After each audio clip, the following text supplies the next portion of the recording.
It's early night on a Wednesday, a hump day Wednesday, halfway to the weekend, and oh, do we have a show for you. The trip last night followed by the layup and an overtime victory for the Hornets over the Heat, which also included Joe Ranieri telling you to take that game over the total. Also, there was some Major League Baseball played last night. Your boy DRS said, you know what? It's a pretty good team total that you need to take down in Houston, which was 4.5. The boys sweep the board again on a Tuesday, which means 4-0 combined heading into a Wednesday. So many topics to talk about today. The playoffs are underway, the NHL winding down, and away we go. It's heating up, Joe, right here on the SportsGrid Network.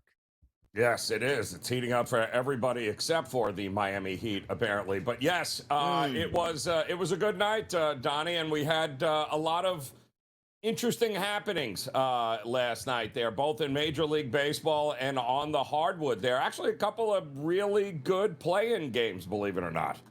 Absolutely. It's time on a Wednesday to get you ready for all those hot topics. Grab that giant cup of coffee, fill it up to the top, make sure it's extra caffeinated. Why? Because the hottest topic of the day is coming your way. Here comes Caffeinated Joe. Well, Donnie, speaking of the play-in games, I think it's time we have a talk about the absolute disaster that unfolded there last night and why the executives trying to force-feed us streaming services to watch our live sports, well, they need a massive reality check here because, listen, if you have been following the money in sports media, then you know the leagues are desperately trying to push everything behind streaming paywalls. And the FCC is already looking into the NFL for, well, trying to move away from broadcast television. Well, last night, Donnie, Amazon Prime stepped up to the plate for their very first NBA play-in broadcast. How about that? And what happened? Well, they completely face-planted, and we were watching an absolute amazing game between the Miami Heat and the Charlotte Hornets. The game goes into overtime after a ridiculous 3 ties it up, and then the Hornets are up 3 points with about 48 seconds left on the clock. It was at that exact moment that every single basketball fan lives for. Because if you're sweating out a ticket, Donnie, you're laying or taking the points in the game, you know you're holding on to it. You're going, come on, you got to be kidding me, 48 more seconds. And right as Stan Van Gundy is breaking down the most crucial possession of the game, the screen goes completely blue. And then suddenly millions of fans are staring at a giant blue technical difficulty screen sitting in front of your face in your living room. And now you're listening to elevator music like this is an old TV guide channel. I mean, the feed drops, Donnie, at the most crucial time of the game for a full 2 minutes. And by the time Amazon finally figures out how to plug the router back in, the Hornets are somehow back in the front, but not by 3, only this time by 5. And LaMelo Ball is running back down the court, and you just got to be. The rest of it was crazy. The final 20 seconds was absolutely crazy, but so were people on social media, including LeBron James, who was sharing his displeasure about the feed being cut at the most important time of the game. There is one cardinal rule in sports media. You do not mess with the game or the ability for people to watch the game, because that's what it's all about. And don't forget, Donnie, we just had this conversation when Netflix decided to throw their hat into the ring in covering Major League Baseball games. Not to mention, in addition to the feed crashing, there were long stretches of this game, Donnie, where the video and the audio sync were all off. You look like you were watching a bad kung fu movie. So these streaming giants better figure out how to deliver a live sporting event without any hitches, because broadcast television understood this for decades, and they know, Donnie, hey, there is nothing more important. Well, here we go, Donnie. The streaming services and us paying for subscriptions to watch these games only to be let down. Well, they better figure it out, Donnie, and they better figure it out in a hurry. Otherwise, there's going to be a lot of canceled subscriptions in the very near future. And also, if you like to watch the game and get some live handicaps in, understand that you're probably a minute and a half behind the live play. Hey, look at that score. It's tied up. Wait a second. Why is the game over here? I'm just watching here for the past minute and a half. Ridiculous stuff here. Great topic to start off this Wednesday, Joe. Streaming, bad. Regular cable, good. Let's just keep it all together so we can actually change the channels as well. And we don't have to opt out of a streaming service, then have to put our password back in to get that same said streaming service as well. Let's get after it here. The hottest topics across the sports landscape. The early lineup here, Joe. LaMelo Ball. He did make the game-winning layup in that game. A great block to end it here. Overtime, which sees Charlotte move on and the Miami Heat go home, Joe. Yeah, no, that was it was a great final 20 some odd seconds there, but this game had a little bit of everything, Donnie, including a LaMelo Ball tripping of Bam Adebayo, causing him to fall on his tailbone and not come back, but also almost giving the game away by fouling during that break there, Donnie, and giving Tyler Hero a chance to take a one-shot lead with 3 free throws. So it was all over the map, this game, and it's exactly the kind of game that you want to see in the NBA as opposed to 147-89 scores. How about this? Liv Golf bombshell announcement coming soon. Are we going to see the end of Liv Golf here, Joe? Is that what we could be hearing? Again, Donnie, you'd be hard pressed to find anybody that actually knows how to watch a Live Golf tournament, that cares enough to watch it. I think it's coming to a close. Live Golf had a simple thing, like watch the PGA Tour, broadcast it the same way. We'll take some superstars and try to take it away. The minute you watch a Live Golf tournament, have no understanding of who's actually playing, why they're playing basically a shotgun environment, and also who's actually leading at the right time. Yeah, it did it to yourself, Live Golf, at this point. A lot of wasted money, and could it be coming to an end here? How about this? The Buffalo Sabres is expected to have the most expensive first-round games here. Tough to get in Buffalo these days, Joe, to these games. Yeah, really, Tom. I mean, they're putting up billboards in Buffalo. I mean, this is big news for them, Donnie. You got to be kidding. This is like their Super Bowl, because we know the Bills ain't going to deliver anything. So you might as well jump on the Sabres bandwagon while you can at this particular point. But good luck for $521 to get people in Buffalo to come and see a game.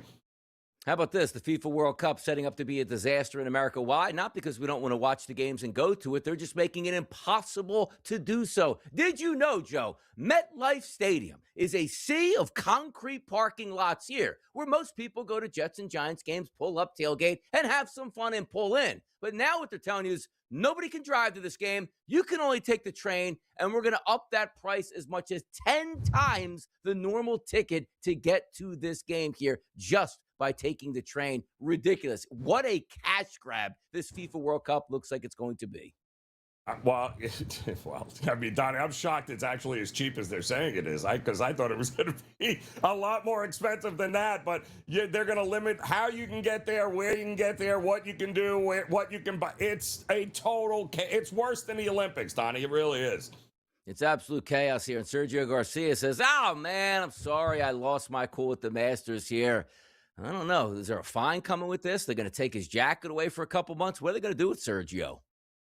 Yeah, was he going to have to wear a blue jacket? Like what? I don't understand exactly what's... Okay, yeah. I mean, but that's been Sergio from day one, hasn't it? I mean, it was good to actually see he had a little fire left in him there, Donnie, because he's, out of sight, out of mind on the Live Tour. So it was good to remind everyone that Sergio is actually still playing golf.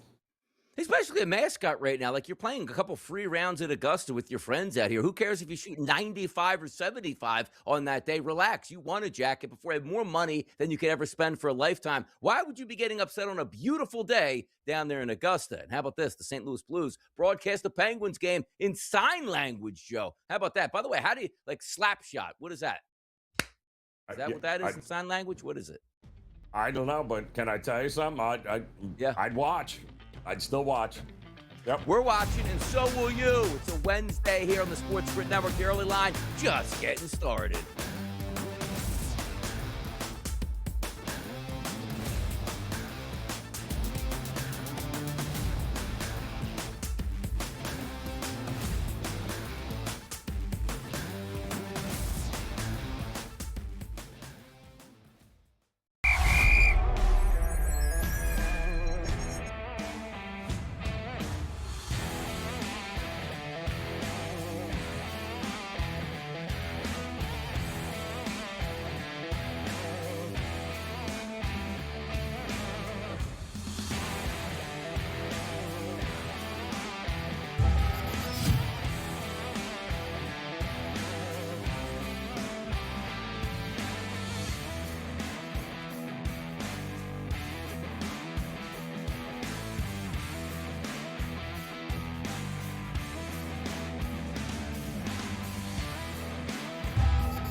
On the right side, Joe Ranieri here on a Wednesday, hump day, halfway to the weekend, just the way we like it. And the spread lines that you need to know for tonight's action, which includes another two-game set in the NBA. And where are we going to start, Joe? Of course, in the city of brotherly love. That's the Philadelphia 76ers at home to take on the Orlando Magic. This line opened up roughly a -1-point favorite in the landscape for the Philadelphia 76ers. But we've seen that grown, Joe. You see the graphic right there, -2.5 and a total of 222.5. Most people would have thought that the Orlando Magic would have had this game at home, but playing against, a BG League team, a Gatorade League team, they weren't able to come up with a victory late in the season. So the Sixers are the home team tonight without Joel Embiid. What's your spread line tonight for this play-in matchup?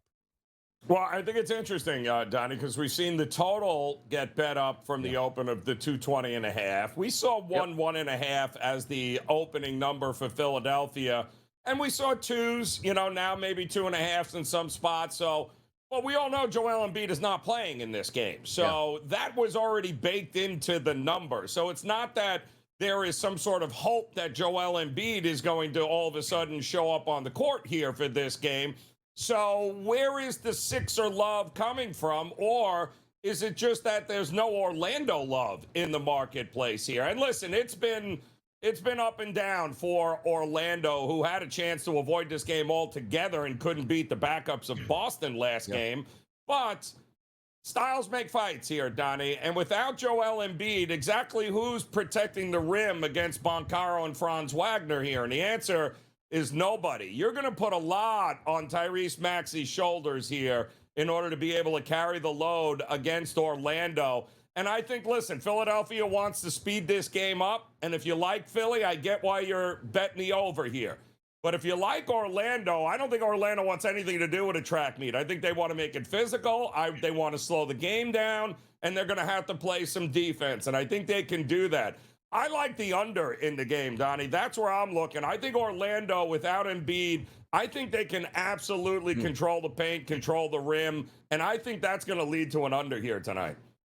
Golden State Warriors, Los Angeles Clippers. Game number 2 tonight out on the West Coast, 10 o'clock start. This line opened up at -5, Joe, and throughout the week, it's really hung around that 5.5-point mark for the favored Clippers, who are the home team here. Total this opened up around 220.5, Joe. You see the graphic, now up to 221.5, but the question is that minutes restriction and what that means for the Golden State Warriors superstar, Mr. Curry. What are we looking at for a spread line tonight, Joe? Late night. I get also why the over was bet up yesterday, Donnie. 220.5. We saw a lot of over money. We've seen nothing but Clipper money here. And, of course, that coincides with the announcement that Steph Curry will be on a minutes restriction here. I think they put 32 minutes down, like as if they need him to play 40. He won't be available for the other 8. But this is tough sledding, man. I don't know. To me, Donnie, if you're really going to limit Steph Curry, my question is, what do those non-Steph Curry minutes look like for Golden State? Because if the offense isn't any good without him, then how are we getting an over here? That's my problem, is I have no idea what Steph Curry is going to look when he's off the court. I know what he's going to look like when he's on the court, but what is this offense going to look like when he's off the court? And that's the problem. I think the Clippers absolutely are the right side. But as far as the total goes, you need Steph Curry to 35, 38 minutes to get this thing, I think, up and over here tonight. Let's get over to Major League Baseball today. Afternoon action from Minnesota, and you have a team in the Boston Red Sox sitting at 6-11 on the season right now. Early is going to be on the mound, the young pitcher for the Red Sox, going up against Simeon Woods Richardson. This line opened up overnight around a -126 price point. It's steadily increasing here, as you see the graphic, to -134 in a total, which opened up at 7.5, Joe. Now has increased to 8 here. Boston really struggling to start the season. And the Twins, by the way, first place in the Central at 11-7. Spread line today, Joe, we can look at between Boston and Minnesota. Nick Abel strikes out 10 last night. You only get, 6 hits, and you couldn't score a run against the Minnesota. The Minnesota Twins are just hammering the ball here. Early's a nice lefty, and, although he wasn't able to get the win there last time out against the Cardinals, in fact, I believe every game he has started, the Red Sox have lost 3-2. So that tells you everything you need to know. He keeps them in there. but they just can't hit right now, Donnie. And I don't know that that's going to change even against S. Woods Richardson, who's actually been somewhat decent here so far. I do think, listen, if we're going to get an over in a game, this is probably where the Red Sox can get some runs early and often here. I like them in the first 5, but my goodness, they are a falling knife, and I'm not sure I want to catch it right now. How about Seattle right now? Struggling a little bit to start the season, but the San Diego Padres, 6 straight wins here, and they take on Seattle today as the home team once again. Hancock's going to pitch for the Mariners, and it's going to be Randy Vasquez here, the right-handed pitcher for the Padres. This line, roughly a pick 'em, -112s overnight, still sitting at -110s to -112s, depending on where you're shopping, at a total of 8 today. Streaking San Diego Padres at home, taking on the Mariners, Joe. What are we looking at for this one? Well, I mean, listen, if they couldn't get it done with Brian Wu on the mound last night here, I think Emerson Hancock has been really good so far for Seattle. I mean, the guy throws in the upper 90s. He's got a couple of off-speed pitches that have worked really well so far. This is the kind of game that Randy Vasquez is exactly the pitcher Seattle has to get right against here. I think this is a good opportunity for them to get one in this series, but the Padres have been rolling right now. Padres are rolling 6 straight wins here. How about 6 straight losses? That's the Milwaukee Brewers, who opened up the season very good, and this past week has been very bad. Cease is going to take on Patrick. This game is a 7:40 start in Milwaukee. Line opened up roughly a -124 price point here towards Toronto. Still sitting there, as you see the graphic, at -124, and a total of 7.5. Milwaukee, Yelich down. They can't get out of their way, Joe. No, they can't. I mean, and Miz pitched great last night for Milwaukee. Yeah. I mean, that was a 3-2 game heading into the 7th inning, and then just all heck broke loose once we got to extras and to the bullpens here. Again, I don't trust either of these two teams as they've currently gone, but there is a pitching advantage for Toronto early in this one, and that's where I would focus my attention on. Focusing your attention also on Major League Baseball, which includes those New York teams. And what the heck is going on with the New York Mets? Another day at the plate, scored 1 run yesterday, and another loss. My goodness. Head's going to start the roll for the Metropolitans. We'll find out. But you know what? We're going to cover more Major League Baseball next, right here on the Early Line.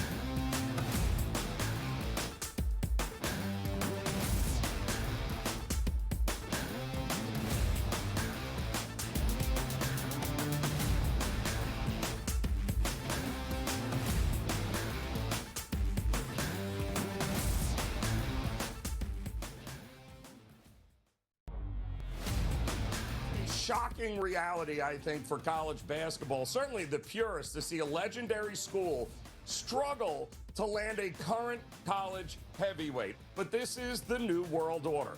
Mike Malone is either going to be the greatest hire in modern college basketball history, or North Carolina is going to be conducting another incredibly expensive coaching search in the next couple of seasons. The Early Line, only on SportsGrid. Not all these kids, but the majority of these kids in the top 10 have had things handed to them since they're in 3rd grade because they're special athletically. And the fact that they get humbled a little bit, I'm here for the humbling. I've been humbled. I like when other people get humbled. But you were humbled later. Yeah. You weren't humbled at 22 in front of the world. No. You were a grown-ass man. The Craig Carton Show, only on SportsGrid. Team feels slow, it feels old, it feels uninteresting. It just kind of feels like a lot of guys who are quality ball players, some big contracts, but are just like lethargic when they're out there. Like Manny Machado moves in slow motion, so does Nick Castellanos, so does Xander Bogaerts, so do a lot of these players in this lineup. And I might be piling on a little bit too deep, but this was supposed to be a contender for a World Series. In-game live, only on SportsGrid. I see him 15th, 16th, somewhere in that ballpark, and I think that makes sense, Donnie. I don't see him in the top 10. I really don't. I mean, when you look at, let's say, 11, 12, 13, 14, 15, you start going into that, teams like the Cowboys or the Vikings or the Chiefs, and, could they take a flyer? Prediction Markets Edge, only on SportsGrid.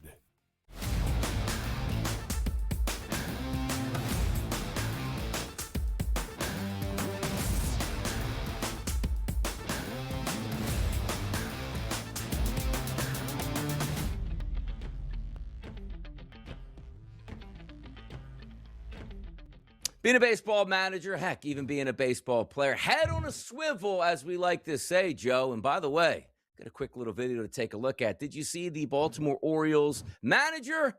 He got plunked in the face by a rocket line drive here, and here's him talking about it. I feel good, actually. I mean, considering everything. Medical team did a great job. Like, they took care of me. That's all you can ask for. Yeah, ball hit me pretty flush in the cheek, but I feel good. Luckily, no surgery. I think all in all, it's at least 7 fractures in my cheek area, orbital, and then a broken jaw. So, but luckily, doesn't have to be wired, no surgery. I just have to eat baby food for 6 weeks. So, GG's, I have a better diet than I do. How about that? Broken jaw, couple fractures there, can still talk, but does have to have baby food over the next couple weeks at this point. A lot of milkshakes from McDonald's. That's not good, Joe. What do you got to do? We got to put the helmets in the dugouts now on the players and the managers? I'm willing to bet in that interview, he can't even feel his face right now, Donnie. I'm going to imagine there is enough pain pills there because that has got to be one of the most painful injuries there is, whether you're wired up or not. You can't have a broken cheekbone and a broken jaw, be talking and act like everything is good to go. No way. That is a lot of pain that man's going to be going through here. That's tough, man. Again, it's rocked in the face. And every time you hear like the crack of the bat, now he's probably ducking in the dugout here and he's got to deal with it for a couple more weeks of eating baby food. That's not a good sign here. I'll tell you what else isn't a good sign. Get a big free agent signing and you expect greatness out of your pitcher. And your pitcher, which is Tatsuya Ime, says, you know what? I haven't been able to adjust to American lifestyle in terms of baseball and outside of baseball. What does that mean? He doesn't know how to get to sleep at the right time. He's going out too late. Or, hey, there's big flashing neon lights that say McDonald's. I got to eat there all night and I don't feel good. What's going on with this pitcher down in Houston? Yeah, get with it, dude. I don't think he was that good to begin with, to be completely honest. But it's not like you're the first, foreign player to come into the country here. And there's going to take a little bit of adjusting, but a lot of this is just on you here, man. I mean, I know we're looking for excuses, but this is not what they thought they paid for in Houston. I can tell you that.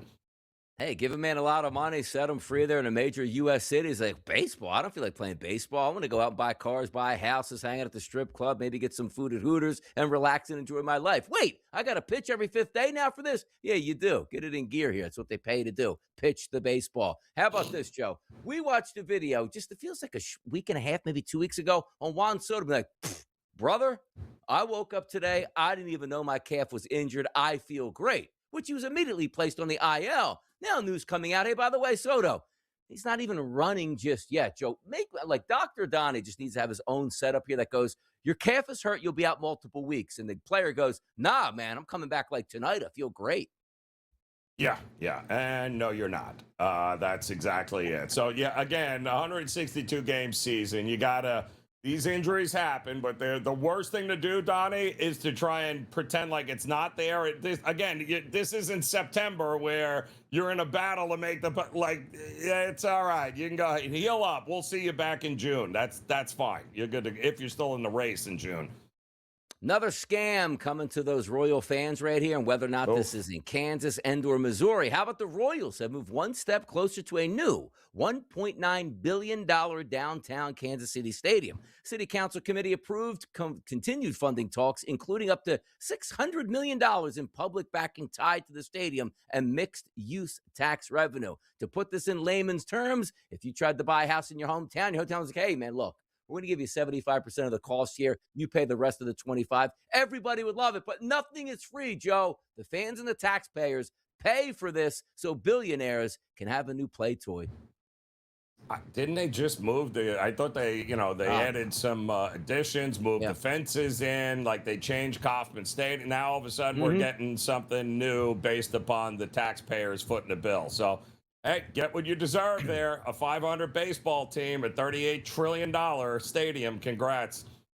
And by the way, like getting back to like the World Cup and everybody being held hostage, it's supposed to be like when you get the World Cup, it's an economic boom, is what or boon is what they say to everybody who's going to be able to host these games. Then me sitting in New Jersey, they go, well, we're going to have to raise it like 15 times just for you to travel there because we're being charged $48 million for like security. I'm like, why would the state be charged $48 million when the actual soccer program is making $11 billion? Doesn't make any sense, people. That's what we try to explain. We'll be right back.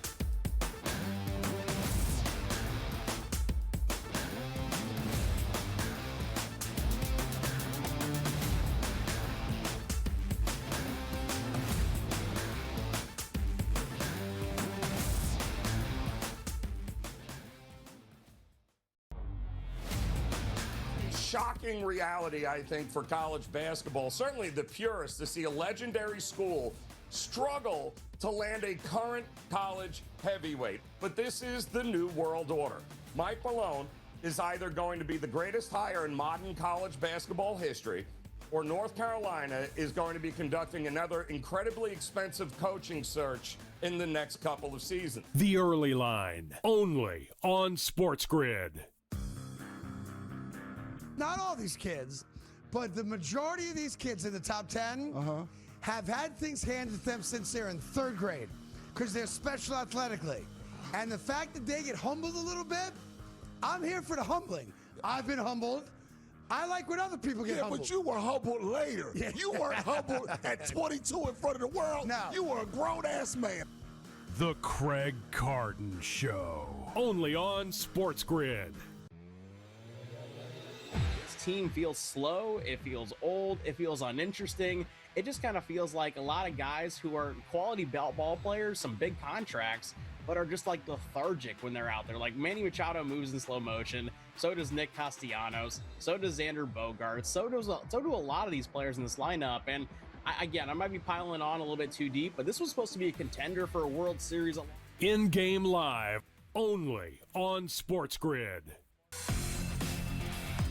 I see him 15th, 16th, somewhere in that ballpark, and I think that makes sense, Donnie. I don't see him in the top 10. I really don't. I mean, when you look at, let's say, 11, 12, 13, 14, 15, you start going into that, teams like the Cowboys or the Vikings or the Chiefs, and, could they take a flyer? Prediction Markets Edge, only on SportsGrid.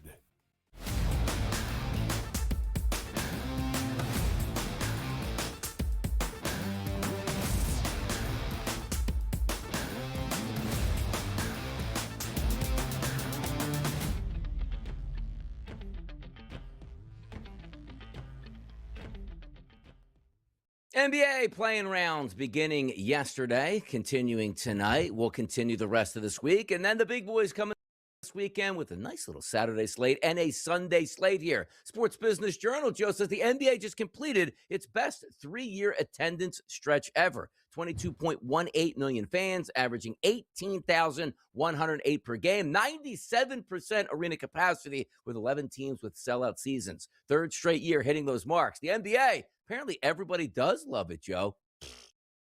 Yeah, I wonder, any of those teams in Utah, Indiana, Washington, D.C., what do we think? Are you selling out those games by some? No? Yeah, because half your league, you can't get 30 people to want to buy tickets and go see you tank. So, but hey, kudos on that, those overinflated numbers there. And by the way, there's a reason they probably use the best 3-year attendance stretch ever and not just this last year. And understand this. I've been to Marlins games in Florida where they go, attendance, thank you, 9,762 fans. I look around and be like, it's me and 3 guys up there. Where do we get 9,000 from? It is what it is. You got good accountants. You can make it certainly work here. The NBA, a great 3-year stretch that not too many people are believing at this point. Now, here's a story we got to get to, Joe. This is what we like from NBA Central, and you might have thought it was from the Centel. The trademark application for Bronny's B9 logo under Nike has been denied, per Mike Rothstein. Now, understand this. I don't know who has the B9 logo or who cares about it or how much money you can make off it, but let me tell you right now, B9 ain't selling nowhere. Be gone at this point right now. So it looks like the USPTO, which stands for the U.S. Patent and Trademark Office, turned down the application because examining attorney P. Scott Craven deemed the logo too similar to the B9 logo created by Back Nine Golf Apparel Company. Stop it. Bronny, just put your stuff out there. Nobody's going to steal that logo and put a tat on their body that you're going to want to come back for compensation. Just move on. I swear, if I ran him over in the road, I wouldn't know who he was, Donnie. I honestly, I'd like get out, be like, "Oops, sorry," and just drive away. Like all right, I guess. Yeah, go ahead, try to. I think we should do that, Donnie. Any way we can fill out patents, try to get it ourselves here on this show, all squared away. In case anybody wants to get a tattoo, what do you think? The B9 logo. We're doing too much out here. Just like trademark like the name Bronny, and we'll be fine with it. B9 How about logo. you score 20 in an NBA game? Yeah. How Who about even knew that? that his number was 9 anyway at this point? Yeah, just we're trying to patent stuff. The patent office is like B9. Who is Bronny? He's number 9 now. Get that out of my face. Yeah, Back Nine Golf is B9. That's what we've always known it for. How about Luka Doncic? Here we go once again. Let me understand this as well. Luka goes down with a hamstring injury, which you know it's going to be weeks. Luka disappears from the Lakers, ends up in Europe, and the timeline is like, yeah, he's getting these awesome treatments. It looks like he's going to be back ready to go for game number 1. Now we hear Luka Doncic's inner circle has confirmed his original injury diagnosis and recovery timeline remain unchanged. Did he just say, you know what? I'm going on a European vacation for a couple weeks, and I'm not actually getting treatment or working out? Pretty funny, Donnie. Talking to one of my friends in a risk room in Vegas yesterday, and he's going, I cannot believe the amount of Laker money that has just come in. He's like, today, it's unbelievable. But it also coincided with that news that we told you yesterday that Luka could be back. He's back with the team. He could very well be there. All of a sudden, by 6 o'clock last night, it comes across, yeah, Luka's already been ruled out for the game. And there comes the Houston money. It's so unbelievable. It doesn't matter. You're going to get Laker money no matter what, Donnie. It doesn't make a difference one way. Bronny's going to play. Luka's playing. Yep. You're still going to get Laker money in the postseason. Father and son teeing it up in the playoffs with a B9 logo out there that's now untrademarked. Have at it, people, if you want to make some coin off of B9. How about this, though? Let's talk about Zion Williamson. Will he be traded? Will he not be traded? Here's Joe Dumars talking about the subject. Just another thing related to Fletcher's question, maybe giving you an opportunity to get out ahead of something that's going to come up. If all the basketball ops chiefs are doing their job the way you think they should, they're all going to look at Zion being available for up to 65 games because he shut him down the last 3 and averaging 21 points. And they're going to call you and discuss him. And then reports are going to come out that you're, discussing potential trades with Zion Williamson. What do you want to, that's how that stuff happens, right? And so, absolutely. Do you want to? Exactly how it happens. So what do you want to say about the prospect of that this offseason with him? Because he's a lightning rod, obviously. Yeah, he is, and I'll get those calls. And even when you say no to people, like no, we're not moving Zion. Within 2 hours, it's out that you had conversations about trading for Zion, and so listen, we have no intentions of doing that. We're going into the offseason looking forward to Zion coming back next year and playing great again next year. But yeah, these phone calls come in and people ask about a player and you say no, and then 2 hours later it's like, yeah, they had a conversation about a player, and I'm going, that's true, but you left out maybe the most important part, which is we said no. Sooner than later, the Pelicans probably should be good, but it's been a long time since they've been back. They are not good at this point right now, and it is the way it is, and they're looking to trade Zion, and Joe Dumars is saying no at this point. I'll give you a little bit of hint, Joe. Makes no difference if they trade Zion or not. They're going to stink again next year and probably stink for the next 5 years as well. Well, the question is, Donnie, are you going to get another season where he can play 65 or more games? I mean, it feels like this was kind of a first, season. right? I mean, yeah, but listen, they've got players, New Orleans. So, Yeah, if you can keep Zion healthy like you did this year, and you got DeJounte Murray, and you've got, Herb Jones, you've got some guys that can play, maybe they won't be as terrible as they were this year. How about guys that can play, as in Bam Adebayo? Like to have him in the biggest game of the season all the way through, but he was tripped. Let's hear from Spo right now. What happened?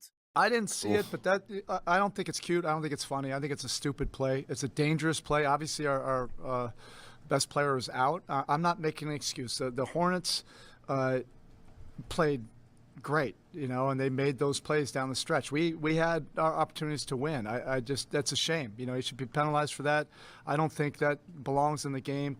Tripping guys, shenanigans, and Curtis was there. It's his responsibility to see that, and if it's not his responsibility, then Zach's got to see it. If somebody has got to see that. And that, he should have been thrown out of the game, for that. I apologize on that one. I mean, I got hit in the head and didn't really know where I was, but I'm going to check on him and see if he's okay and everything. LaMelo, it kind of looked like on film that you might have grabbed his leg. I mean, did you intentionally grab his leg? I haven't even seen. Like I said, I got hit in the head, didn't even know where I was, but yeah, just playing basketball. But like I said, sorry, and I'm going to check on him. All right, so that means he had a concussion and played through it. Should he be in concussion protocol and out for the rest of the playoff run for them now? Is that what I'm getting? Yeah, that didn't help his cause at all, that explanation, because you getting hit on the head and purposely wrapping your hand around the guy's ankle on one leg and ripping his leg out so he falls on his... No, and Spo's right, because everybody saw it, even the broadcast teams, everyone was like, why is this not a flare? Like, what is going on here in this game? And the ref was standing right there and didn't say anything. How about this, Joe? Last night, did you miss it? I did, because I was fast asleep. A 114-110 victory for the Portland Trailblazers by Denny Avdija's 41-12 effort. The road team, Trailblazers, pick up the victory. A classic game of 3 is more than 2, and Portland took 47 three-point attempts there last night. More than half of their attempts came from three-point range, and that is why they were able to win that game last night. 2 basketball games last night. The Hornets, 127-126. They move on. The Trailblazers, 114-110 over the Suns. They move on, Joe. And we have a doubleheader once again tonight in the association. Game number 1. The Orlando Magic and the Philadelphia 76ers going to do business. Then late night, the battle of the Golden State, the Warriors, and the Clippers. Cam Stewart returns. He joins us next. Let's talk some golf.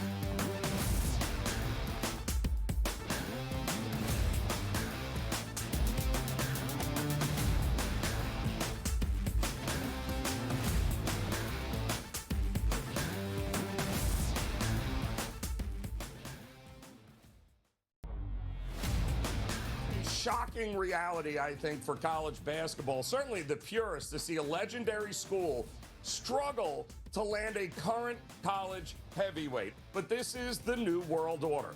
Mike Malone is either going to be the greatest hire in modern college basketball history, or North Carolina is going to be conducting another incredibly expensive coaching search in the next couple of seasons. The Early Line, only on SportsGrid. Not all these kids, but the majority of these kids in the top 10 have had things handed to them since they're in 3rd grade because they're special athletically. And the fact that they get humbled a little bit, I'm here for the humbling. I've been humbled. I like when other people get humbled. But you were humbled later. You weren't humbled at 22 in front of the world. No. You were a grown-ass man. The Craig Carton Show, only on SportsGrid. Team feels slow, it feels old, it feels uninteresting. It just kind of feels like a lot of guys who are quality ball players, some big contracts, but are just like lethargic when they're out there. Like Manny Machado moves in slow motion, so does Nick Castellanos, so does Xander Bogaerts, so do a lot of these players in this lineup. And I might be piling on a little bit too deep, but this was supposed to be a contender for a World Series. In-game live, only on SportsGrid.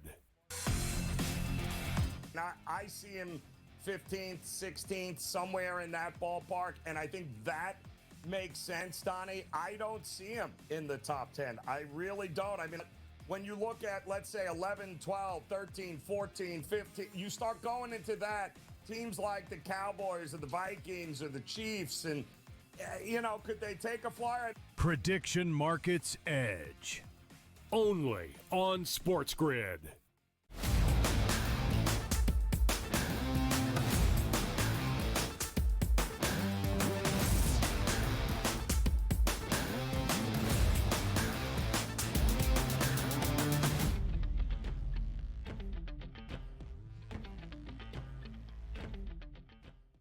Hump Day Wednesday on the SportsGrid Network. The early line here at Sonny Right Side. It's Joe Ranieri. Now we welcome in the triumphant return of our good buddy Cam Stewart. Looking energized, looking beautiful. What is it? What are you, a male model over there, Cam? What's going on? Settle down, Donnie. No, I'm just, I'm at the ladies' place right now, and I just want to say, love you guys. Thank you for having me back on the show. And I got to be honest with you, thanks to all the well-wishers, man. Like, I just posted a picture, and everybody was so cool and awesome. And, I'm just, hey, any advice to guys out there, you got some weird things going on with your body, don't ignore it. Go see the doctor. And it worked out great for me. But let's talk, guys. Ty Hatton at 100-1 at the Masters. He almost got it done. And then Scheffler, but I just couldn't believe it. You think Rory was going to gag, and he found a way to get it done. But now we move on to the RBC Heritage. This is an interesting tournament. One of my favorites, Harbour Town. This is a place where you absolutely need to nut your shots. Joe, Donnie, you guys know. Yeah. It's imperative. Off the tee, you have to be in position, and you have the smallest green complexes on the PGA Tour. You can't be spraying it all over the place. Hence, we have a lot of great ball strikers on the leaderboard right now. We'll see what happens. Are some guys going to have Masters hangover? And some guys are they just going to keep on playing? And Scheffler's not screwing around. He almost came back and won the Masters. He's the favorite in this tournament. You know what I love about this too, Cam? You take a look at this a week off the Masters. This is usually like, okay, the B team goes up to play because everybody wants to decompress. Right. That's no longer the case. Like, you got the big names in the RBC, which makes this tournament even better than it was, let's just call it a decade ago. Great call, Donnie. A lot of the time, this is a jabroni tournament. A bunch of losers there sitting there going, oh, who are we going to bet on? But now you got Scheffler here. You got Fitzpatrick. You got a lot of guys that were in contention. So it makes the tournament really, really interesting. And this one is actually one of my favorite tournaments because I like ball striking tournaments. I like guys who can get it around. You got to put the ball on the green. So we're going to start with Matthew Fitzpatrick, guys. At 22-1, I know it was a little bit disappointing at Augusta, and he was a guy that a lot of people liked. Other than Robert McIntyre, who didn't make the cut, he was very, very disappointing. He's a player that I really, really like this week. Who else are we going to take a look at? We got to take a look at some value players down the list, because I don't know, a lot of these other guys might run out of gas. Who was great on the weekend? Victor Hovland. Victor Hovland starting to get his game back, and now we're finding him at 38-1. I'm like, that's a great number for Victor Hovland, guys. Jacob Bridgman. Watch out for this guy. He was almost top debutant until the final round at Augusta. A couple guys passed him. I know Goddard played well, but watch out for Jacob Bridgman. He does everything well at this course, guys. 55-1. And Ryan Gerard, watch out for this name in the future. A North Carolina Tar Heel. Perfect straight ball hitter. One of the better younger players on tour. This guy's getting confident at 80-1. I absolutely love him this week, guys. I think we're going to have a bomb coming out. Obviously, Scheffler, he's a guy that's, he's got a burr in his saddle. He's like, I'm going to eventually win. And he almost came back from 12 shots back against Rory McIlroy to win. But those are the guys that I really, really like. And there's a lot of value this week on the board, fellas. Yeah, well, Fitzpatrick and Scheffler are two of the last 3 years winners there at Harbour Town, which has one of the best 18th hole finishes, which is going to be tough. But this is usually a birdie fest, is it not, Cam? I mean, usually 20 under, 19, somewhere in that ballpark gets it. So the flat stick better be rolling this weekend as well. Great call by Ranieri, guys. You got to have a hot putter here. A lot of the guys who keep it in play, they're going to be going in with 9 irons and wedges. So what do you have to do? You have to putt on these small green surfaces, right? Yep. And you're going to be set up because the course isn't very long. That's the thing I like about this tournament, though, guys. You could look at Scheffler and go, wow, he has the advantage, and he is the best player in the field. But Russell Henley, Tommy Fleetwood, Matt Fitzpatrick, a lot of guys that Joe mentioned, too, great ball strikers. It's all about basically it's about the short stick, right, guys?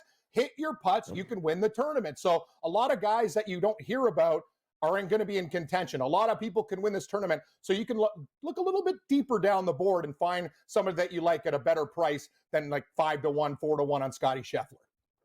Great stuff on golf here as we talk about it, but Cam. But sometimes you take a look at it and people use this moniker of when hell freezes over. And I want to flip it over to the0. What year are we in, Cam, when the Buffalo Sabres and the Philadelphia Flyers are in the playoffs? What happened to the NHL? Shake it up, baby. Let's go. I'm going to be honest with you. This is good for hockey. I'm a Toronto Maple Leaf fan, and I'm sitting there watching these guys eating their $30 roast beef sandwiches, no atmosphere in the building. No, honestly. And you know what? If you want to treat the fans like this and charge them, 2 mortgage payments to go watch a hockey game, after a while, it's not going to fly. The Philadelphia Flyers have been that team since the Broad Street Bullies. What has been their problem, Donnie? And remember those battles with Pittsburgh? Goaltending. Yep. They finally figured it out. They finally learned how to play defense. And as for the Buffalo Sabres, not like this team has just been unreal. And Lindy Ruff, you could talk about old coaches. And that one issue we have with the NHL, it's like, why is this retread getting a job? Like, can we just hire a guy from the American Hockey League? But it started off, and eventually the players listened to the message. And Lindy Ruff, in my opinion, definitely a Jack Adams guy. But what the Buffalo Sabres has done, it's unbelievable. Guys, the one problem with the National Hockey League, Donnie and Joe, the playoff format. These guys got to play the Boston Bruins in the first round. I'm like, why are you doing this to the good people of Buffalo? It's going to be a very, very hard series. But you know what? I'm going to lean to the Sabres. I just think the one thing the Buffalo Sabres, the way they beat Boston, it's team speed. The Boston Bruins have some guys on their team. Buffalo's quicker, and Buffalo has better defense. They got guys who are big, tough. They got to smash these guys inside so the goaltender could see the puck, and they got to beat Boston on the counter. I think the Sabres can do it, guys. It's going to be an awesome NHL playoff. I just really want Buffalo to do well. My buddy's got season tickets. He's going to sell some to make a little bread and pay for next season's tickets. But I'll tell you, I'd love to go to a game. If he asked me to go, it's going to be amazing because I would love to see a playoff game in Buffalo. Haven't been there since the old days of the odd with the glass when you get hit and guys are almost like visiting you in the first row when you're down there. So that atmosphere is going to be lit. And you said it, Donnie, the people of Philadelphia, you give them an excuse to party? A Flyers game? Flyer fan plus beer plus gritty equals insanity. It's going to be wild. It's going to be good times down there. It's going to be great. I always remember that clip that still gets shown around right now with Sidney Crosby talking about the Flyers locker room. I don't like them. I don't like anybody. I just don't like them at all. It's fantastic. The Flyers, after 5 years back into the playoffs, and that round one matchup is going to be going up against those hated Pittsburgh Penguins and Sidney Crosby. Cam, before we get you out of here, any baseball tonight? Any action tonight that you like? I haven't even looked at the baseball board, Donnie. I've been so enthralled in golf right now, but I will give it a look later. I can't lie to the people, but fading the Blue Jays has been a good strategy right now. These guys have been, out of the gate. I have the Orioles to win the division, so keep fading these guys. There's something not right. They're not getting pitching. One person you can't fade, that's Cam Stewart. We love him. We'll talk to him again. We'll be right back.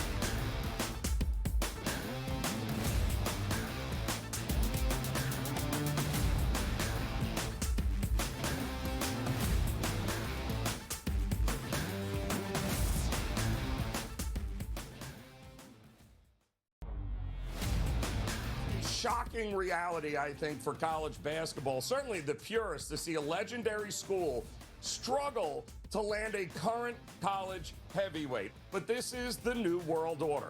Mike Malone is either going to be the greatest hire in modern college basketball history, or North Carolina is going to be conducting another incredibly expensive coaching search in the next couple of seasons. The Early Line, only on SportsGrid. Not all these kids, but the majority of these kids in the top 10 have had things handed to them since they're in third grade because they're special athletically. And the fact that they get humbled a little bit, I'm here for the humbling. I've been humbled. I like when other people get humbled. But you were humbled later. You weren't humbled at 22 in front of the world. No. You were a grown-ass man. The Craig Carton Show, only on SportsGrid. Team feels slow, it feels old, it feels uninteresting. It just kind of feels like a lot of guys who are quality ball players, some big contracts, but are just like lethargic when they're out there. Like Manny Machado moves in slow motion, so does Nick Castellanos, so does Xander Bogaerts, so do a lot of these players in this lineup. And I might be piling on a little bit too deep, but this was supposed to be a contender for a World Series. In-game live, only on SportsGrid.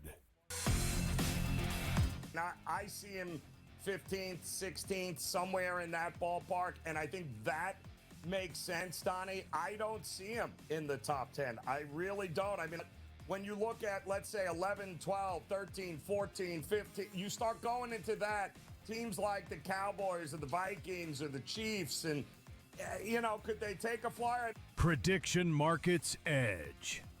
Only on SportsGrid.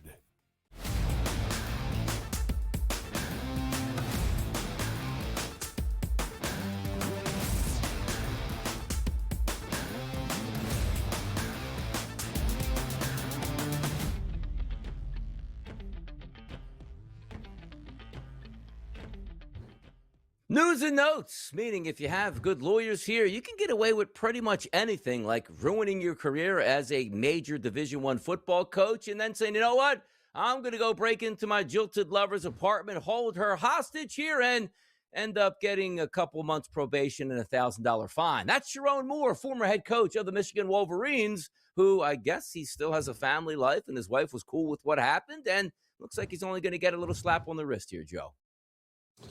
Yeah, and he'll be back coaching junior college football here sooner rather than later, Netflix. I'm sure, Donnie, because it's amazing how this cycle works, right? It's amazing what people will forgive and forget. Just stay out of the headlines, and we'll be talking about a redemption story at some particular point here for him. How about another redemption story? Could it be Diana Rossini here? If you haven't been following along, it's been salacious all the way through. But the one thing I always take a look at these instances is she put a resignation in, which means to me, I don't care what the actual saying was or the statement that she put out, that shows the admission of guilt at that point. Because I'm going to tell you right now, if somebody was mad at me at my job, and I'm like, you know what, I'm just going to step away and lose my job and my income here because I didn't do it, but I don't feel like hearing about it. Stop the madness. If nothing was done or inappropriate in your field of business, you would never be giving that up in that position that you have. She gave that up, which means she gives something else up. Ooh, how'd you like that segue? Is she married or not married? I mean, hates her husband, what is it? Apparently.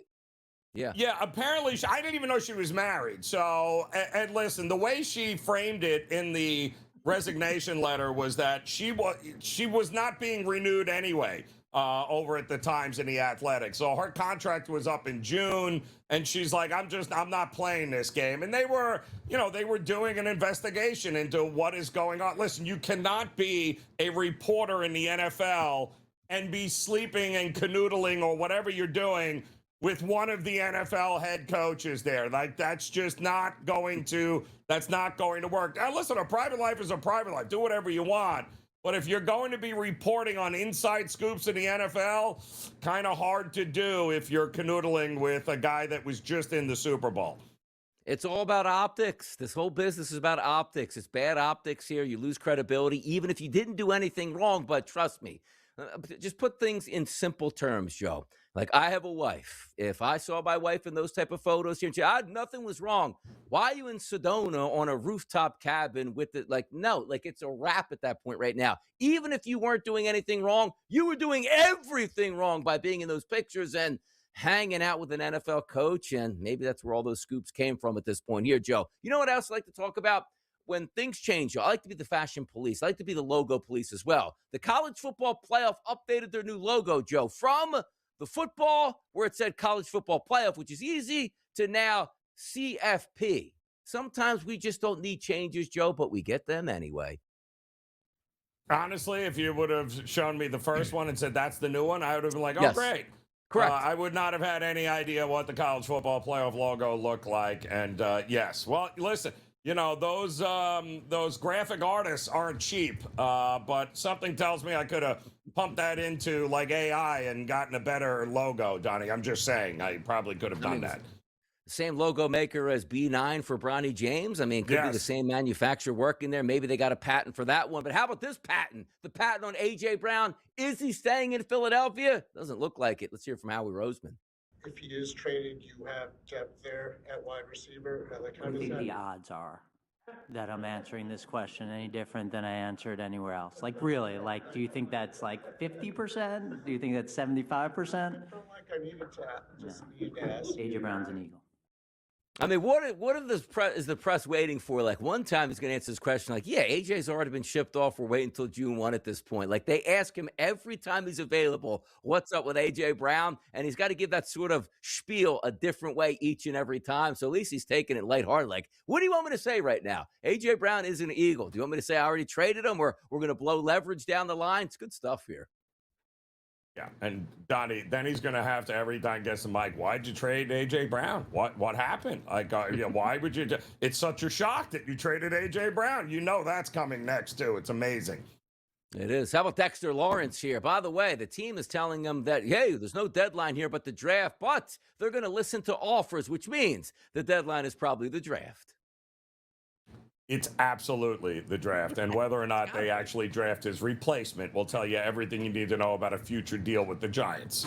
I always love, like your leverage is draft night. Like, do we get compensation back this year, or do we wait next year? You might as well just keep the guy. Dexter Lawrence, sexy Dexy, will be back with the Giants.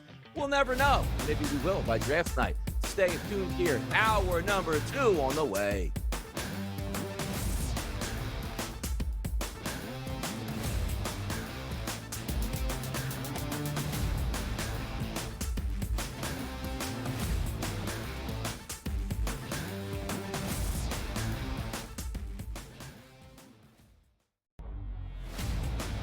Shocking reality, I think, for college basketball. Certainly the purists, to see a legendary school struggle to land a current college heavyweight. But this is the new world order.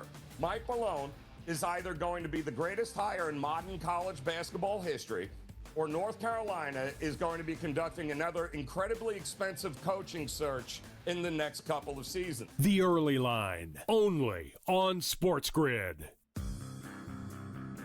Not all these kids, but the majority of these kids in the top 10 have had things handed to them since they're in 3rd grade because they're special athletically. And the fact that they get humbled a little bit, I'm here for the humbling. I've been humbled. I like when other people get humbled. But you were humbled later. Yeah. You weren't humbled at 22 in front of the world. No. You were a grown-ass man. The Craig Carton Show, only on SportsGrid. Team feels slow, it feels old, it feels uninteresting. It just kind of feels like a lot of guys who are quality ball players, some big contracts, but are just like lethargic when they're out there. Like Manny Machado moves in slow motion, so does Nick Castellanos, so does Xander Bogaerts, so do a lot of these players in this lineup. And I might be piling on a little bit too deep, but this was supposed to be a contender for a World Series. In-game live, only on SportsGrid. Now, I see him 15th, 16th, somewhere in that ballpark, and I think that makes sense, Donnie. I don't see him in the top 10. I really don't. I mean, when you look at, let's say, 11, 12, 13, 14, 15, you start going into that, teams like the Cowboys or the Vikings or the Chiefs, and, could they take a flyer? Prediction Markets Edge, only on SportsGrid.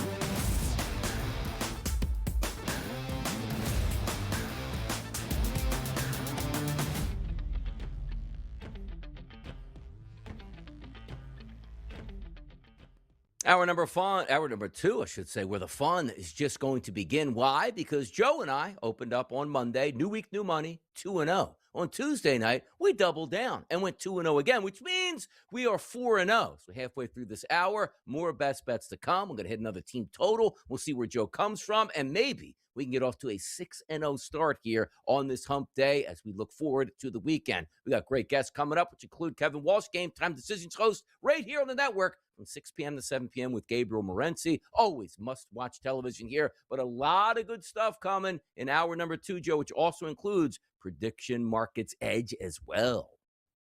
Yeah, and a lot of great markets to be diving into here as the playoffs for both the NHL and NBA are almost upon us. Some great hedging opportunities in the predictive markets we'll talk about as well there, Donnie. Absolutely. Let's get to the early lineup, which means it got early late yesterday for those Hornets. A 127-126 victory on a late layup by Mr. Ball, who LaMelo Ball had another key play early in that game, tripping up Bam Adebayo, which forced him out of the game early in that game, only to see the Hornets win that game late in overtime. I mean, one of the craziest games you might see all playoffs long, Donnie, in overtime, where LaMelo Ball goes from the hero to the absolute, I can't believe you just ended our season, you idiot, to, oh, there he is, game-winning shot. So the roller coaster that is LaMelo Ball is out of control. But the crazy part, Donnie, is they still got one more game before we celebrate in Charlotte. They still got one more game they got to win before they're in. By the way, bombshell reports or announcements coming out on Live Golf. Wonder what that might be, but understand this fundamentally. Live Golf was actually very good for the golfers themselves, Joe. They said we have unlimited money, at least in the short term here, that you can come have. So superstars left and got paid hundreds of millions of dollars to go over there, which then the PGA was like, oh my goodness, we're going to lose our entire tour here. Let's go find hundreds of millions of dollars in purse money and also agendas that we can pay our guys to keep them here, and everybody got paid. So what could this Live Golf announcement be? We're spending even more money, or this is going to be the last year of the tour and we are ceasing operations after that. Well, the funny part is, Donnie, would anybody really shocked if it came up that, oh yeah, guess what? They're dumping another $300 million into the lid? Like, none of that would surprise me either. But it's likely, the guys that move the needle for them, if at all, their contracts are coming up, and it's clear they're not going to be guys trying to get out of the Live Tour. Tell you everything you need to know about the Live Tour. Yep, just looking to get home. They went to the Live Golf Tour to spend more time with their family because they have to play as much golf, and now they're coming back to the PGA Tour to spend more time with their family and be close to them. Doesn't make sense. Take the paycheck, go back and forth, and away you go. Talking about taking the paycheck here, Joe. We need a new logo for NIL, name, image, and likeness, because that's not exactly what's going on right now. Why? They're just pay to play at my school. We don't care if anybody knows your name. Here is your paycheck here. How about elite high school football recruits now looking at $7.5 million deals? How about that? Just the wrong era, Donnie. We grew up in the wrong era, man. Where was this when we were playing? My goodness. But yeah, hey, listen. More power to them, but this is going to corrode everything, Donnie. Everything. When we're starting in high school, it won't be long before, middle school kids now are going to start getting checks and families and those types of things. It's coming, Donnie. Yeah, what's going to happen in high school? Remember, there's a couple hundred people watching this high school basketball game that charge like $1 or $2 in the 90s to get in. Why didn't we get a cut of that money, Joe? I would have liked to seen 50 extra bucks in my pocket, but again, bygone eras here. It's pay to play as we go now. Take a look at the Buffalo Sabres. Pay to play? You want to get inside that building for a playoff run? You're going to absolutely pay a premium here. Yeah, so basically they're charging prices for, non-Buffalo Sabre fans is basically what they're doing. So, but yeah, listen, it's the first time in a long time. Can't fault them for trying to make some money. Yeah. And the market will adjust, right? The secondary market will tell you everything to know about the demand for watch Buffalo Sabre hockey in the postseason. Maybe in the past, like the Olympics, Joe, right, where you could hey, we're going to host the Olympics in our country. And man, if the entire world's going to show up here, we're going to make a lot of money. Now, as you see in the Olympics, every time you host it, it costs you billions of dollars, and you don't make that money back because you got to build 15 stadiums that will never be used again. Well, take a look at FIFA now. And you figure oh, my goodness, we're coming to the land of the home of the brave and a lot of extra money to spend. North America's version, right? Canada, Mexico, and the United States. And I live in the state of New Jersey. And what I keep hearing on a day-to-day basis makes my ears want to bleed, Joe. And it started with, our sales tax in New Jersey, what is it, 6-7%, whatever it is on the sales tax. We're going to raise that to 10% while the World Cup is here to absolutely gouge everybody. Hey, I'm trying to get the work here, which the FIFA World Cup's going to be going on for what? A month and a half here. Oh, by the way, those trains that used to be $12.90, they're $100 now. And oh, by the way, first priority goes to the World Cup supporters who want to get to MetLife Stadium and or anywhere else. And if you have a job, you just might be out of luck. Why can't we just look at it what it is? Hey, we're going to host the World Cup. Everybody's going to eat here. The local restaurants, transit's going to make some money. The people are going to say, you know what? We might be at a little bit of a disservice for a little bit, but boy, that economic boom is really going to help us out. And then I find out that the state of New Jersey is like, they're charging us like $50 million for security. So we got to up the taxes on everybody just to pay for this. I thought it was supposed to be an economic boom, not a boon for the economy, Joe. Yeah, no, it's a money grab. It's an ATM machine. It's all about, yes, a very few select people making a whole lot of money, Donnie, with these events, these major worldwide events. And usually what happens is the people in and around that actually live in these cities and places where whether it's the Olympics or the World, yeah, they end up footing the bill and paying the cleanup prices after it's all said and done.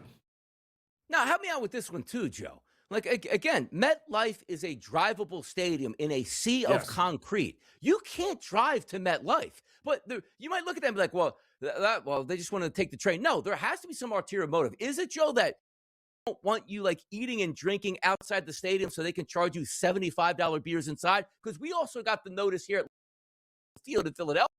It's also of concrete where Eagles fans like to party 3 and 4, 5, 6 hours before the game and then head into it. You can't tailgate at Lincoln Financial Field for the World Cup. I'm missing the boat on what we're supposed to be doing here as a worldwide celebration. Yeah, it's turning into it's getting a little out of hand. But if we didn't see this coming, it's been in front of us, Donnie, like this for a very long time. I'll tell you what else has been in front of us a very long time. Sergio Garcia still playing golf and still getting angry on the golf course, tearing up the guy. What is this, a muni out here where you can just start jabbing into like the tee boxes, Joe, and knocking over the tee box where you just grab the thing and you get the little seeds out of it. What's he knocking everything around at Augusta for? Penalize the man. Listen, I think it's nice to see some emotion out of Sergio there because, again, he's buried on the Live Tour and, out of sight, out of mind. People now know that, listen, Sergio is actually still playing golf and he's also still very much a lunatic. So kudos to Sergio for bringing the passion. They used to tell you in the past there, Sergio, just hit the ball, Sergio. No more regrips at this time right now. The St. Louis Blues broadcasting games where they're going to let you know in sign language what's going on out here. Yeah, this is interesting. I thought teams had that already, Donnie, but apparently it's something that's going to be featured now. You know what I like when you see at some of these press conferences, you're like, hey, how'd the sign language guy actually get in here? Because he's just making up fake signs because 98% of us have no idea what the sign language is at this point. Do you think, Joe, they might have a fake guy sign language here for the St. Louis Blues game? Yeah, that could be. But they'll get called out rather quickly, Donnie, in this day and age. You know that. Yeah, the only sign language I know is probably inappropriate for TV at this point right now. But it is what it is. St. Louis doing a good thing for the general public, man. Hey, look, if you can't hear and they give you sign language, maybe it gets an extra couple fans there that are going to be St. Louis Blues fans. You never know, Joe. Coming up next, Kevin Walsh from Game Time Decisions joining us next.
Right back at it on the early lineup. It is a Wednesday here. It's Donnie Right Side of Joe Ranieri, and now we welcome in Kevin Walsh. Kevin, how you doing today?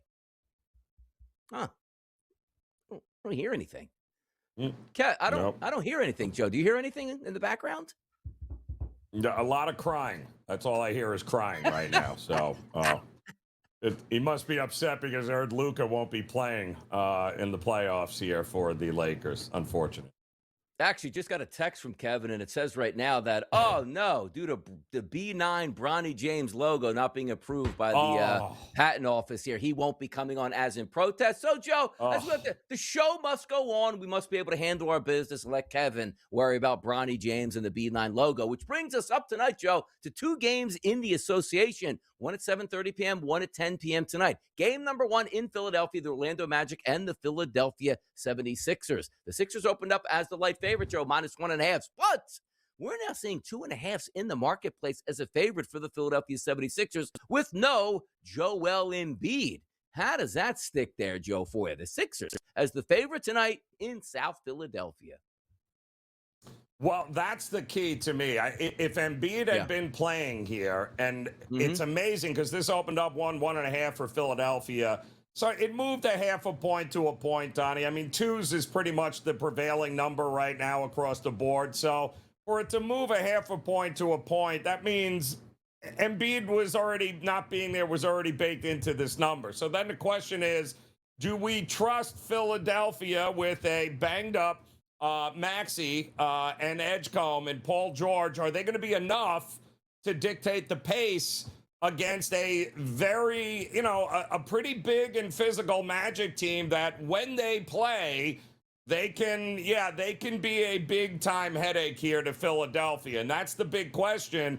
I find it fascinating that the total has been bet up more than the side at 222.5 now, even 223s.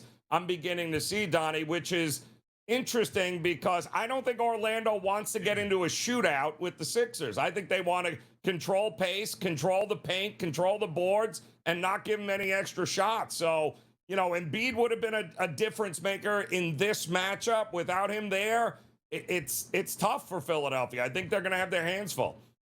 Yeah, it'll be interesting, too. And also, cheap seats there down at the, Xfinity Mobile Arena, as they call it now, where not a lot of energy, I got to tell you, Joe, in the tri-state area up here for the Philadelphia 76ers, and rightfully so. All Sixers fans do is get kicked in the you-know-whats every single year. Usually it's Joel Embiid eventually making it to the playoffs, then getting injured or something freak happening. Not the case this year. He's not even probably going to make it to the playoffs unless they get a super deep run, which probably is not coming here. The Flyers obviously playing good. They're going to be in the playoffs as well as the start of the baseball season here. And, of course, the Philadelphia Eagles in the draft coming up. Doesn't leave a lot of room for those Philadelphia 76ers. Game number 2 tonight, Joe, is going to be a 10 o'clock start from the Golden State, which includes the Golden State Warriors taking on the Los Angeles Clippers in Los Angeles. This line was always around 5 points as a favorite towards the home team Clippers, but now it's increased slightly to -5.5, a 221 total that's listed there. But the biggest question mark is on Steph Curry. He's on a minutes restriction, Joe. We don't know how many minutes that's actually going to be until we see it play out. But how do we feel tonight between the Warriors and the Clippers?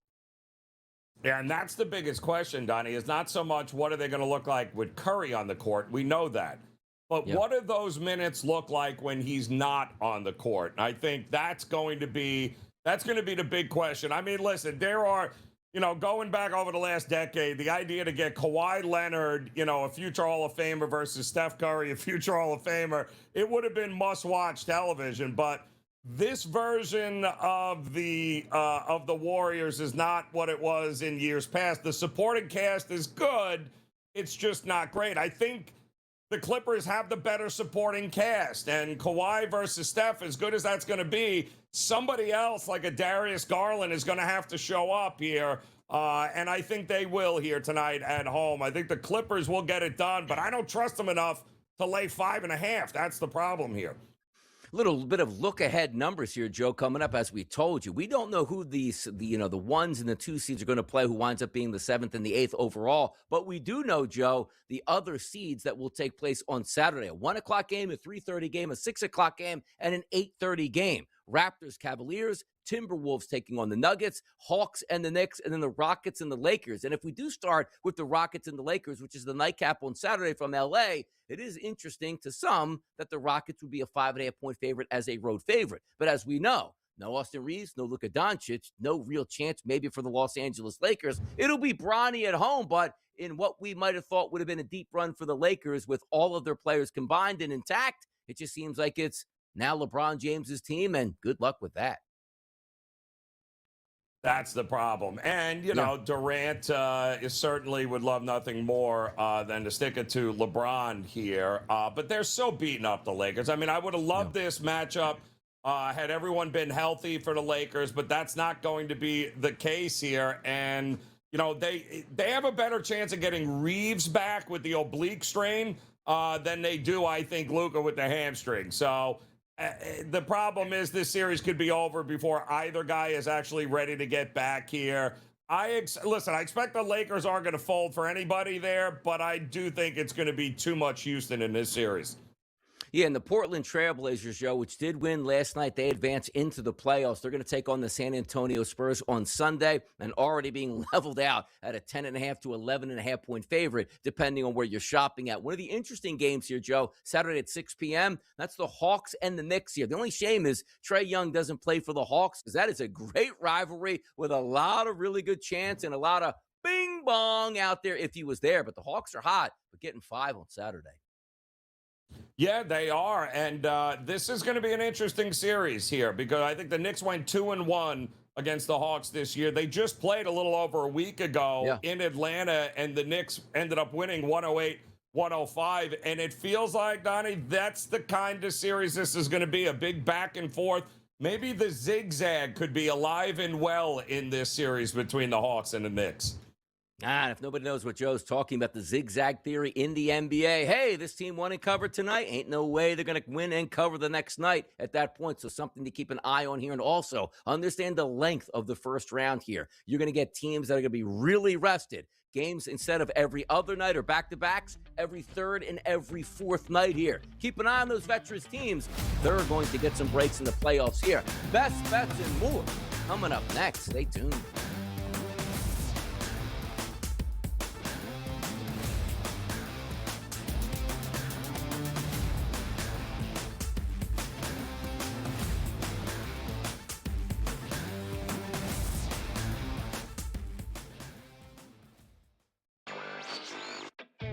For those people who use YouTube, there's a new feature that is powered by AI. And what is this exactly, Simon? So let's say you're watching Yankees highlights, and you can say, YouTube, when is the next game at Yankee Stadium? You see that information on the screen. How much is the cost? What seats are available? You see that information on the screen. All right, call the Yankee Stadium box office. I want to make a reservation for 2 tickets. Newswire, only on SportsGrid. Process is closed. Let's call it out for this, right? And is it their fault? You could, they've been just besieged at Embiid, but it just continues, Kevin, right? As soon as he's like, don't worry about my health, and then here we are, right? I would have traded him a couple of years ago. I would have gotten ahead of the curve, Kevin. Game time decisions, only on SportsGrid. At the end of the day, LeBron's going to have to put that team on his back. Can he do it? I don't know if he could do it for a 7-game series. Can he give you like 2, oh my goodness, LeBron at 31? Yeah, I think he can give you a couple of those games. But it's about the other guys that have to step up. Pro basketball today, only on SportsGrid. You build teams in the second, third, and fourth round, right, Donnie? Yeah. That's where you build. That's where you get the depth. That's where you build the team. So teams looking for draft capital very much could be alive and well in this draft coming up because there's just nobody to mortgage the future for because you need your franchise guy. They're just not in this draft. The early line, only on SportsGrid.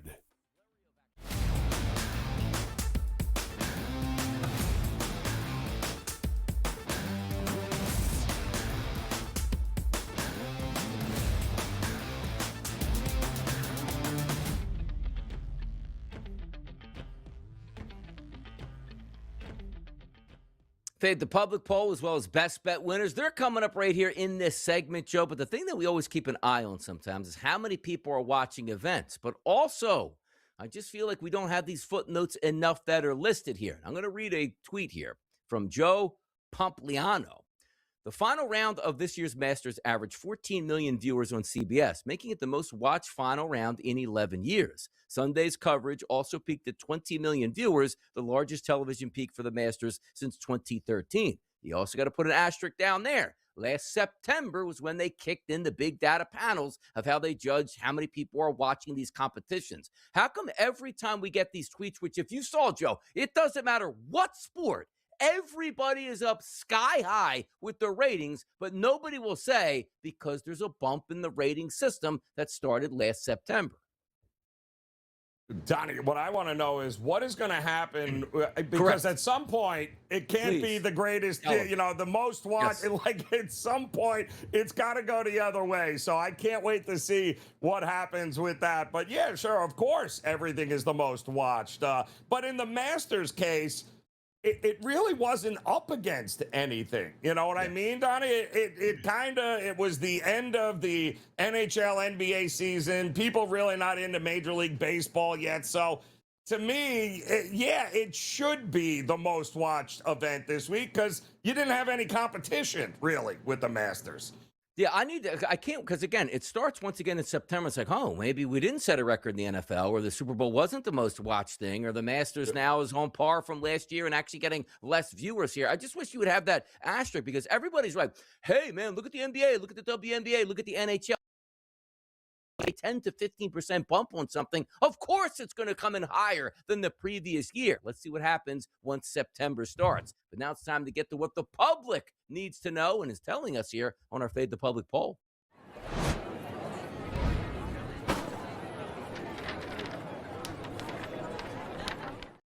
Fade the public or not, the question that was asked, Joe, which side are you taking in tonight's NBA play-in matchups here? Magic, Sixers, Warriors, and or Clippers. I'm looking at the live tally right now, 42.9%. They're taking those Sixers, Joe. Uh-oh. Does that mean Fade the Public is coming up next?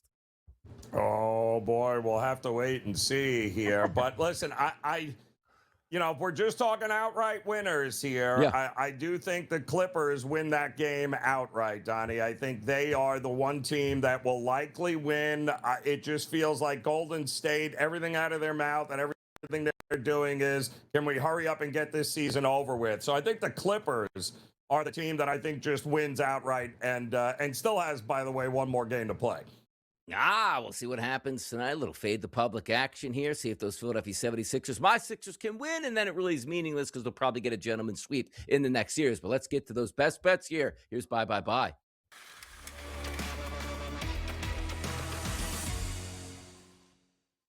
4-0 to start the week. Joe went with an NBA total yesterday, which hit. I went with a team total Major League Baseball, which hit. Joe, where do we go today with your best bet? Well, Donnie, it would appear that we absolutely have a pros and the sharps loving the Philadelphia 76ers here tonight as the money keeps rolling in. And you just mentioned it there with the poll, right? So the public seems to be all over Philadelphia as well, but I don't get it. And I do get it. Recency bias. Everyone just watched Orlando throw up all over themselves against the backups of Boston. But that's a different fight than what this one is going to be without Joel Embiid. Embiid in street clothes, to me, is advantage Orlando in a big, big way here. Listen, I think Orlando is going to win this game. I think they, and by the way, it's funny how it worked out that they had an extra day of rest here. But I think that's advantage Orlando as well here, Donnie. We're seeing over money. I don't get it. I think the Magic win this game outright. I'll take the 2.5 points. I will fade the public here tonight, Donnie. The Magic are a better matchup against the Sixers. There you go. Going with the Orlando Magic. For me, I'm going to go over to Major League Baseball, and I'm going to take the Pittsburgh Pirates today. Their team total over 4.5. You're going to face Jake Irvin on the mound today, who Irvin really struggles with left-handed batters. As many as 5 left-handed batters should be in the lineup tonight for the Pittsburgh Pirates. But if we take a look at the first 4 guys in the lineup, Joe, 396, 592, 358, and 424. That's the weighted on-base percentages for the Pittsburgh Pirates going up against right-handed pitching this season. Let's hammer away. 5+ runs gets it done here for the Pittsburgh Pirates. I'll take the team total over 4.5. So Joe's going to the NBA. I'm going back to Major League Baseball. Let's see if we can pull off another 2-0 night to go 6-0 on the week. Now, you got to stay tuned. Prediction Markets Edge on the early line coming up next, people. Let's get to it.